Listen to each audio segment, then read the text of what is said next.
This is the boot trunk liner panel for the TR2, TR3, TR3A and TR3B. This is in the boot trunk area and it covers the petrol fuel tank at the back of the car.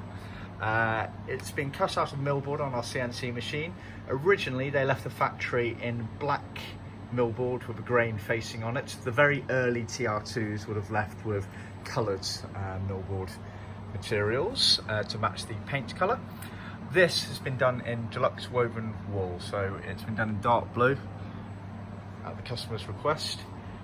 We can basically supply these as original in the black grained Millboard material, or we can cover them in a vinyl, or we can cover them in nylon or carpet wool.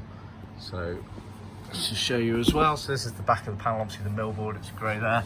Although you can't really see it, you can just about make out the groove there. That groove all the way down there is a crease that we pre-do in there, so it allows you to crease and bend into the car to fit it in. As you can see, it's glued down and then stapled down all the way around to get a nice neat finish. See how I want to for more details.